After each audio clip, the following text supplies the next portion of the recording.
I wanted to follow up on the 2016 heist of $81 million from Bangladesh's central bank, which exploited vulnerabilities in the New York Fed's fraud detection process. According to a 2016 investigation, Reuters concluded that, quote, inertia and clumsiness at the New York Fed was a key factor in the theft of these funds. I understand that the New York Fed established a hotline for global banks following the heist, but could you provide us with an update on additional measures the Fed has taken to rectify the problems identified in the Bangladesh case? And are you confident that the Fed would prevent any payments if a similar hack was attempted in the future? I think the Fed, the New York Fed, and central banks all over the world, frankly, were very struck by that event, and there have been action at the international level to look at principles and things we can do. And so I think we've tried to harden our systems to that kind of a fraud where someone actually gets control of another central bank and starts to, and is able to, in effect, pretend to be that central bank and try to withdraw dollar reserves. So I think we've worked hard on that problem. We've also tried to imagine other ways that the system can be invaded in that way. So it's something we've put a lot of resources in. Over the course of today's hearing, you've received a lot of questions, a lot of comments. Is there anything, I have some available time left. Is there anything that you're looking to clear up with any available time, or no?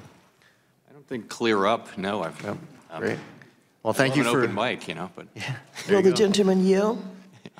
Madam Chairwoman? Yes. If the gentleman would yield? Yes, ma'am. I will help you to pose some more questions to the chairman. Would you ask him if you're well, I'll ask him if you're yielding to me. If you will expound more on the stress tests.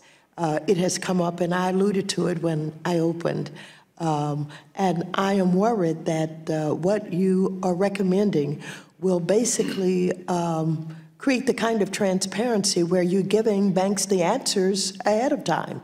And that's not what was intended in Dodd-Frank. Would you help us with that? Sure. So we think stress testing is probably the most successful post-crisis regulatory innovation, and we absolutely intend to preserve stress testing as a key pillar of post-crisis regulation, especially for the very large financial institutions.